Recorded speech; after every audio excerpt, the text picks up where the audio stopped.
ଶ୍ରଦ୍ଧେୟ ଛାତ୍ରଛାତ୍ରୀ ସମସ୍ତଙ୍କୁ ଏହି ଅନଲାଇନ୍ ପାଠପଢ଼ାରେ ସ୍ୱାଗତ କରୁଛି। ଆଜି ଆମେ ପଢ଼ିବା ଷଷ୍ଠ ଶ୍ରେଣୀର ସାହିତ୍ୟ ପ୍ରବନ୍ଧ ବିଭାଗର ପ୍ରଥମ ପ୍ରବନ୍ଧ ସରଳ ଜୀବନ। ଲେଖିକା ହେଉଛନ୍ତି ଶ୍ରୀମା। ତ ପଢ଼ିବା ଆଗରୁ ଲେଖା ପଢ଼ିବା, ଭାବ ବୁଝିବା,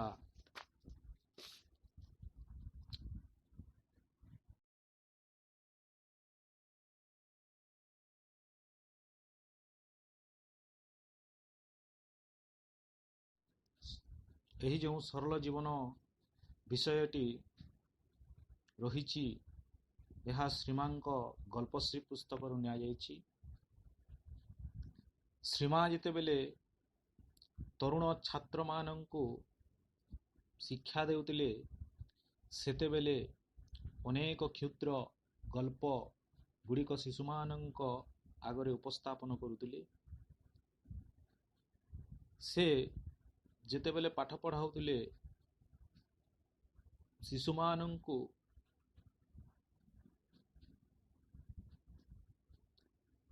ଠିକ୍ ଭାବରେ ପାଠ ପଢ଼ାଇବା ପାଇଁ ଏବଂ ଶିଶୁମାନଙ୍କର ଆଗ୍ରହ ଜନ୍ମାଇବା ପାଇଁ ସେ ଅନେକ ଗୁଡ଼ିଏ ଗଳ୍ପ କହୁଥିଲେ।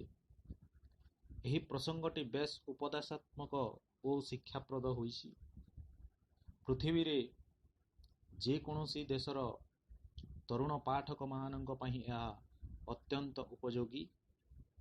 ଶ୍ରୀ ଅରବିନ୍ଦ ଆଶ୍ରମରେ ଶ୍ରୀମା ଯେତେବେଳେ ଶିଶୁମାନଙ୍କର ଶ୍ରେଣୀ ନେଉଥିଲେ, ସେତେବେଳେ ଏହି ସବୁ ଗଳ୍ପ ବାରମ୍ବାର ଶିଶୁମାନଙ୍କୁ ଶୁଣାଉଥିଲେ, ଯଦ୍ୱାରା ଶିଶୁମାନଙ୍କର ଆଗ୍ରହ ଜନ୍ମିବ ଏବଂ ଶିଶୁମାନେ ପାଠପଢ଼ାରେ ବେଶୀ ମନ ଦେଇପାରିବେ। ଆମେ ଯେପରି ନିଜକୁ ନିଜେ ଆବିଷ୍କାର କରିପାରିବା ଓ ସତ୍ୟ ସୌନ୍ଦର୍ଯ୍ୟର ପଥକୁ ଅନୁସରଣ କରି ଚାଲିବା, ସେହି ଦିଗରେ ଶ୍ରୀମାଙ୍କ ଲିଖିତ ଏହି ଗଳ୍ପଟି ଆମକୁ ପ୍ରେରଣା ଯୋଗାଏ।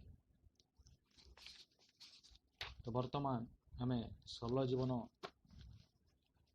ପ୍ରବନ୍ଧଟି ପାଠ କରିବା। ଆଦର୍ଶ ପଠନ। ବର୍ତ୍ତମାନ ପ୍ରତ୍ୟେକ ଦେଶରେ କେତେକ ଲୋକ ଉପଲବ୍ଧି କରୁଛନ୍ତି ଯେ ବିଳାସ ବ୍ୟସନ ଓ ବାହ୍ୟ ଆଡ଼ମ୍ବରପୂର୍ଣ୍ଣ ଜୀବନ ଅପେକ୍ଷା ସରଳ ଜୀବନ ଅଧିକ ସ୍ପୃହଣୀୟ। ଆଜିକାଲି ଏପରି ବହୁ ନରନାରୀ ଅଛନ୍ତି, ଯେଉଁମାନଙ୍କର ମୂଲ୍ୟବାନ ଜିନିଷ କ୍ରୟ କରିବାର ସାମର୍ଥ୍ୟ ଅଛି, ଅଥଚ ସେମାନେ ଉପଲବ୍ଧି କରୁଛନ୍ତି ଯେ ସେମାନଙ୍କ ଅର୍ଥ ତଦପେକ୍ଷା ମହତ୍ତର କାର୍ଯ୍ୟରେ ବ୍ୟୟିତ ହୋଇପାରେ। ଦାମିକା ଖାଦ୍ୟ ସାମଗ୍ରୀ ଗ୍ରହଣ କରିବା ପରିବର୍ତ୍ତେ ସେମାନେ ଅଧିକତର ସ୍ୱାସ୍ଥ୍ୟଗତ ଖାଦ୍ୟ ସାମଗ୍ରୀ ଗ୍ରହଣ କରୁଛନ୍ତି। ଆଉ ଘରର ସାଜସଜ୍ଜାରେ ଯେଉଁ ଘରକରଣା ସାମଗ୍ରୀ ବ୍ୟବହାର କରୁଛନ୍ତି, ତାହା ଖୁବ୍ ସରଳ, ସହଜ ଓ ରୁଚିସମ୍ପନ୍ନ। କେବଳ ବାହ୍ୟ ଚାକଚକ୍ୟରେ ପୂର୍ଣ୍ଣ ଅକାମୀ ଅଥଚ ବ୍ୟୟ ସାପେକ୍ଷ ବସ୍ତୁକୁ ସେମାନେ ପସନ୍ଦ କରୁନାହାନ୍ତି।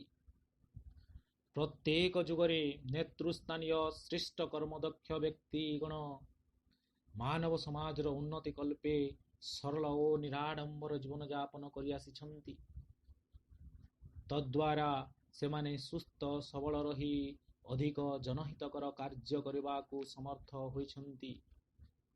ଏଭଳି ମହାନ ବ୍ୟକ୍ତିଙ୍କର ଆଦର୍ଶ ସର୍ବଦା ହିଁ ସେହିମାନଙ୍କୁ ଲଜ୍ଜା ଦେବ, ଯେଉଁମାନେ ନିଜ ଚାରିପାଖରେ ଅନାବଶ୍ୟକ ଧନରତ୍ନ ଜମାଇ ରଖନ୍ତି ଏବଂ ପରିଶେଷରେ ନିଜର ପୋଷାକପତ୍ର, ଆସବାବ ଓ ଚାକରବାକରଙ୍କର ଦାସାନୁଦାସ ହୋଇ ପଡ଼ନ୍ତି।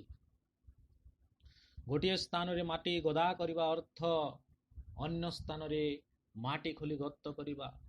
ଠିକ୍ ସେହିପରି ଜଣକଙ୍କର ବିଳାସ ବ୍ୟସନ ଅନ୍ୟ କେତେ ଜଣଙ୍କର ଦାରିଦ୍ର୍ୟର ସୂଚନା ଦିଏ। ଏହି ପୃଥିବୀରେ ଅନେକ ସୁନ୍ଦର, ବିରାଟ ଓ ମହତ୍ କାର୍ଯ୍ୟ କରିବାକୁ ରହିଛି, ଆଉ ଯେଉଁମାନଙ୍କର ବୁଦ୍ଧିବୃତ୍ତି ରହିଛି ଓ ଯେଉଁମାନେ ନିଜର ସମୟ, ଅର୍ଥ ଓ ଚିନ୍ତାକୁ ନିରର୍ଥକ ବିଷୟରେ ଅପବ୍ୟବହାର କରନ୍ତି ନାହିଁ, କେବଳ ସେହିମାନେ ହିଁ ଏହି କାର୍ଯ୍ୟ ସମ୍ପାଦନ କରିପାରିବେ। ସନ୍ଥ ଫ୍ରାନ୍ସିସ୍ ସଜ୍ଜୀବନର ବାର୍ତ୍ତାବହ ଥିଲେ। ଅର୍ଥ ଲାଭର ଉଦ୍ଦେଶ୍ୟ ରଖି ସେ ଶିକ୍ଷାଦାନ କରୁନଥିଲେ। ସେ ଅତି ସରଳ ଜୀବନଯାପନ କରୁଥିଲେ ଏବଂ ଦୃଷ୍ଟାନ୍ତ ଓ ଉପଦେଶ ଦ୍ୱାରା ଜନସାଧାରଣଙ୍କୁ ଶିକ୍ଷା ଦେବା ହିଁ ତାଙ୍କର ସବୁଠାରୁ ଆନନ୍ଦଦାୟକ କାର୍ଯ୍ୟ ଥିଲା। ଆଉ ସେମାନେ ତାଙ୍କ ଆହାରାର୍ଥେ ଯାହା କିଛି ଦେଉଥିଲେ ସେଥିରେ ସେ ସନ୍ତୁଷ୍ଟ ରହୁଥିଲେ। ଦିନେ ସେ ଓ ତାଙ୍କର ସହଯାତ୍ରୀ ବନ୍ଧୁ ମାତେଓ ଗୋଟିଏ ଛୋଟ ସହର ମଧ୍ୟ ଦେଇ ଯାଉଥିଲେ। ପ୍ରତ୍ୟେକେ ଅଲଗା ଅଲଗା ଗଳି ମଧ୍ୟ ଦେଇ ଯିବାକୁ ଲାଗିଲେ। ମାତେଓ ଥିଲେ।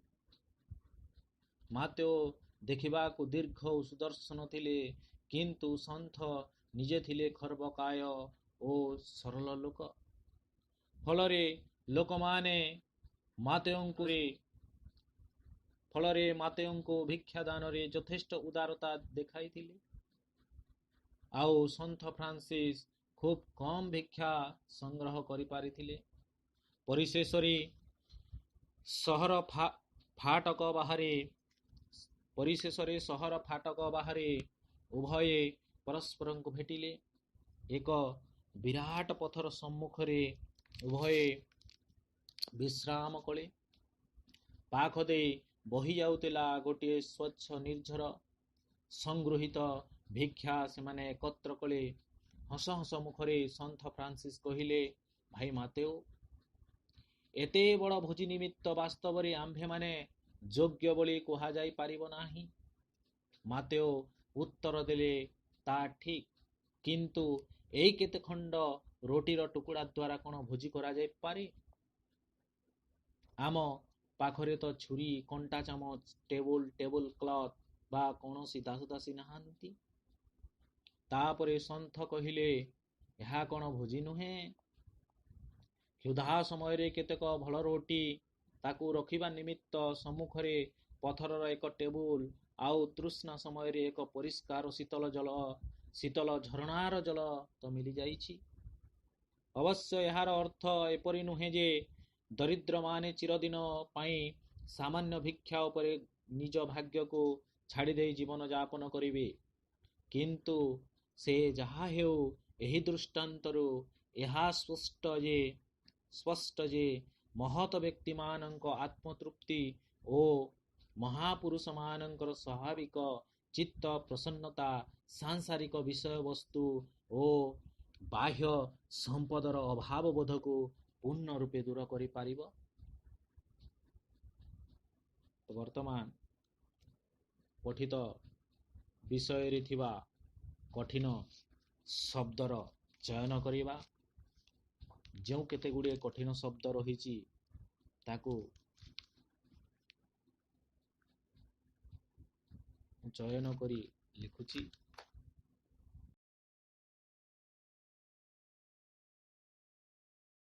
କାମୀ ଅଦରକାରୀ ଉନ୍ନତି କଳ୍ପେ ଉନ୍ନତି ପାଇଁ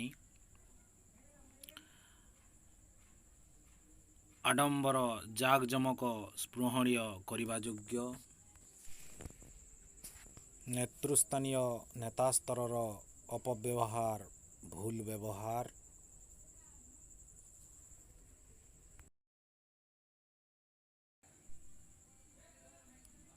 ଗତ ଖାଲ ସାମର୍ଥ୍ୟ ଶକ୍ତି ଅଥଚ ତଥାପି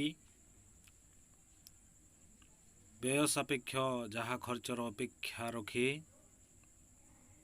ତଦପେକ୍ଷା ତାହାଠାରୁ ବ୍ୟୟିତ ଯାହା ଖର୍ଚ୍ଚ ହୋଇଯାଇଛି ଚାକଚକ୍ୟ, ଆଡ଼ମ୍ବର।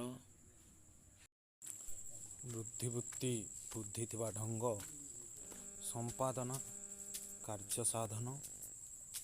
ବାର୍ତ୍ତାବହ ଯେ ଖବର ଦିଏ, ବାର୍ତ୍ତା, ଖବର।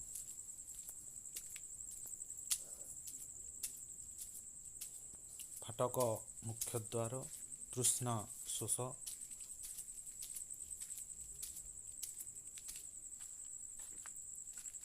ଦୃଷ୍ଟାନ୍ତ, ଉଦାହରଣ, ଖର୍ବକାୟ, ଗେଡ଼ା, ଆହାରାର୍ଥେ, ଆହାର ପାଇଁ।